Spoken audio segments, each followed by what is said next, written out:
टिपरे वेझो बज़ में तालिबुल मौला शाख खाणीअ पारां लोड शेडिंग ते मुशाइरो करायो वियो। मुशाइरे में वली मोहम्मद हिंगोरो, ज़ाकिर शर, मुमताज़ बोज़दार ऐं ॿियनि शाइरनि बिजलीअ जी बंदिश ऐं गरनि बिलनि ते तख़लीक़ूं पेश करे लोड शेडिंग जी मज़म्मत कई। आई न बिजली झटका हणे पई,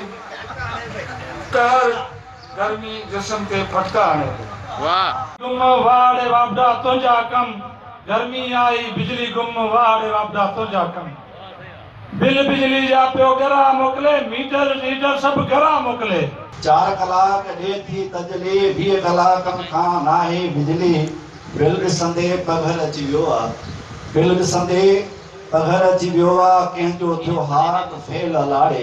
उन मौक़े ते सिंध टीवी न्यूज़ सां ॻाल्हाईंदे शाइरनि जो चवणु हो त बिजलीअ जी लोड शेडिंग सबबि अवाम जो जीअण जंजाल बणियल आहे, मथां वरी गरा बिल मोकिले माण्हुनि खे परेशान कयो पियो वञे। अॼु जेका हिते दरगाह मंठार फ़क़ीर खाणी राजर ते हिकिड़ो मुशाइरो कोठायो वियो आहे ऐं उहो बिजली वारनि जो मुसलसल माना ज़ियादतुनि जे ख़िलाफ़, त शाइरनि शाइरी जे अंदाज़ में उन शइ खे पेश कयो। जीअं अॼु असां हज़रत मंठार फ़क़ीर जे दरगाह ते आहियूं त हिते जेको मुशाइरो थियो आहे उहो बि बिजली जे गैर मौजूदगी में थियो आहे। असां जनरेटर हलायो आहे, उन खां पोइ जेके हिते ओड़े पाड़े जा माण्हू आहिनि, जेका आबादी आहे, उहे बि लाइट जी मुसलसिल लोड शेडिंग जे करे तमामु घणो परेशान आहिनि। शाइरनि जो चवणु आहे त हुननि पंहिंजी तख़लीक़ुनि ज़रिए लोड शेडिंग जे मसइले खे उजागर कयो आहे। चूंडियल नुमाइंदा ऐं लाॻापियल कामोरा लोड शेडिंग जे ख़ात्मे लाइ किरदारु अदा कनि। हुननि मुतालबो कयो त लोड शेडिंग ख़तमु करे अवाम खे परेशानियुनि खां बचायो वञे। राजा Rashid comber, Sindh TV news, खिपरो।